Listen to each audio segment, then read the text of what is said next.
Good morning, students. In previous class, we have finished the topic role of the Constitution.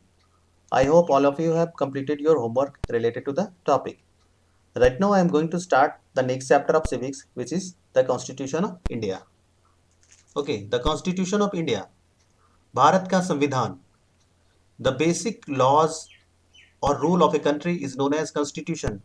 किसी भी देश का बुनियादी कानून संविधान होता है. In other words, we can say that a constitution is a set of rules that guides how a country, state or other political organizations work. अलग शब्दों में हम कह सकते हैं कि कानून जिसके द्वारा देश, राज्य तथा पॉलिटिकल ऑर्गेनाइजेशंस चलते हैं, संविधान कहा जाता है. The constitution of India adopted on 26 नवंबर 1949. भारत का संविधान 26 नवंबर 1949 को अपनाया गया था. And it came into effect on 26 जनवरी 1950. और ये 26 जनवरी 1950 से 26 जनवरी 1950 से ये लागू हुआ था. The Constitution declared the Union of India to be a sovereign, socialist, secular, democratic republic. Bharat का संविधान भारत को sovereign, socialist, secular, democratic and Republic घोषित करता है. It is the longest written constitution of any sovereign country in the world.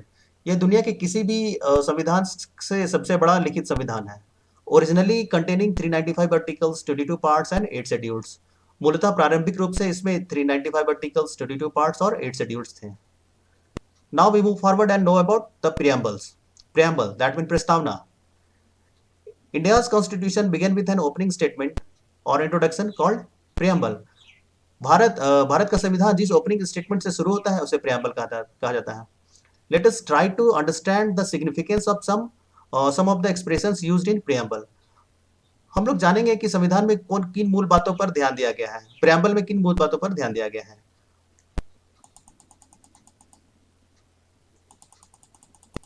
Now we move forward and know about the factor which are discussed in preamble. The first one is we the people of India. हम भारत के लोग. These words imply that people of India are free. ये शब्द बताते हैं कि भारत जो है वो भारत के लोग फ्री हैं. The supreme document of our country derives authority from people who have ultimate power.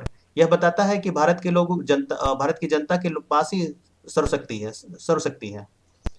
Now we move forward and know about the next factor, which is sovereign. Sovereign, that means संप्रभुता.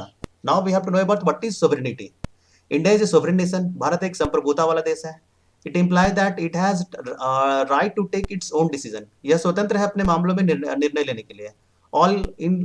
In all matters, internal and external. यह अपने आंतरिक और बाहरी मामलों में निर्णय लेने के लिए स्वतंत्र है. No outside powers can interfere in its affair. कोई बाहरी शक्ति भारत के मामलों में दखलंदाजी नहीं कर सकती है. Now we move forward and know about the next factor which are given in our preamble.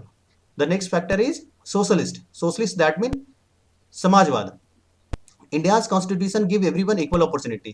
Bharat का संविधान सभी को समान अवसर प्रदान करता है. And thus uphold the ideal of socialism. और यह समाजवाद की विचारधारा को अपने साथ संजोए हुए हैं. Now we move forward and know about the next factor of preamble. It's secular. Secular, that means पंथ निरपेक्ष. All religions are treated equally in India. Bharat में सभी धर्म को बराबर मान्यता दी जाती है. There is no state religion and no religion is considered more important than others. किसी भी धर्म को पर विशेष महत्व नहीं दिया जाता है. सभी धर्म बराबर होते हैं. कोई धर्म छोटा नहीं है, कोई धर्म बड़ा नहीं है. It is secularism. Now we have to move forward and we have to know about the next factor which is democratic. प्रजातांत्रिक. India is a democratic country. Bharat एक प्रजातांत्रिक देश है. The adult people of India take part in election. और यहाँ के लोग election में पार्ट लेकर के डेमोक्रेसी में पार्टिसिपेट करते हैं. Now we have to move forward and know about the next factor which are given in our preamble. The next factor is republic. गणराज्य, गणतंत्र. Republic state has government headed by a person elected for a specific period. ऐसा है कि गणराज्य में चुना हुआ व्यक्ति कुछ विशेष समय के लिए वो राज्य करता है, पावर में रहता है, और विशेष समय अंतराल के बाद में it is remove from their power. The next factor is justice, न्याय. The constitution specifies social, economic, political equality for all citizens of the India. संविधान भारत के सभी लोगों को सामाजिक, आर्थिक और राजनीतिक रूप से समानता प्रदान करता है. भारत के सभी नागरिकों को समानता प्रदान करता है. Now we have to move forward and know about the speciality of our preamble is liberty. Liberty, स्वतंत्रता. The preamble provide for liberty of thought, expression, belief, faith and worship of to citizen of India. यह भारत के सभी लोगों को अलग अलग तरह की स्वतंत्रता प्रदान करता है. Now we have to move forward and know about the equality. The next important factor which are discussed in our preamble is equality, samanta.